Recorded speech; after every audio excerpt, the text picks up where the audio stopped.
I could rant for weeks about the rated and vetted trustee antics during the April 24th emergency meeting of the North Idaho College Trustees, but I must move on.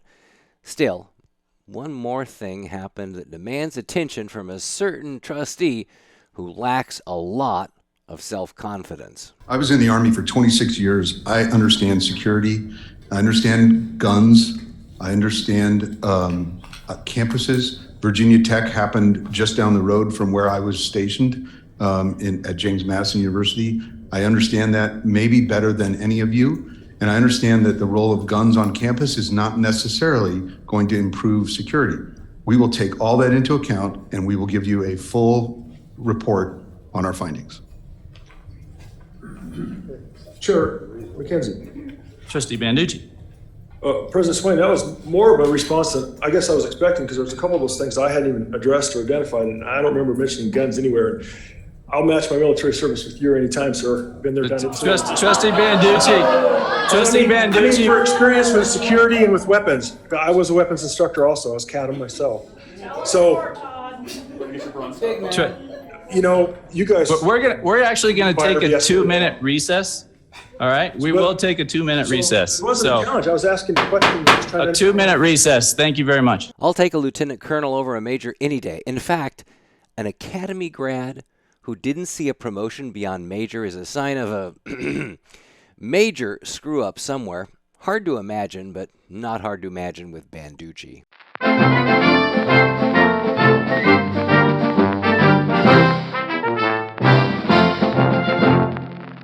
On to the April 26th regular meeting of the North Idaho College Board of Trustees.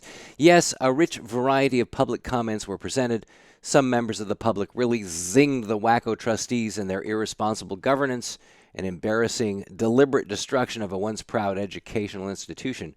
And some KCRCC cronies showed up to pat the miscreants on the back and tell them that they're doing a good job.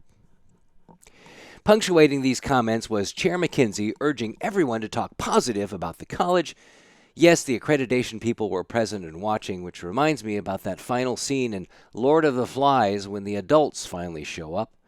Still, McKenzie could not let go of his gavel throughout the meeting, holding it like the conch shell from that story and wielding it like a magic wand from Harry Potter when someone in the audience points out how much of a damn fool he is. Security, will you please give her a warning? Will you please give the lady in the back a warning? Will somebody please give this lady a warning? It was both of you. Security. Security. I want to go home tonight, security, and you're delaying me, please. And you're...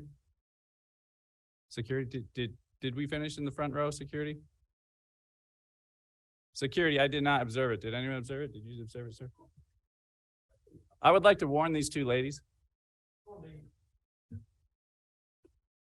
I don't see you doing it, security. The meeting presented the budget. Now, don't credit Banducci and company with the 0% property tax increase, or do credit them. I mean, after all, the lower budget is mostly due to an extreme exodus of staff eager to bail the ship that Banducci, Wagner, McKenzie, and Macomber are busy drilling holes into for the past 6 months.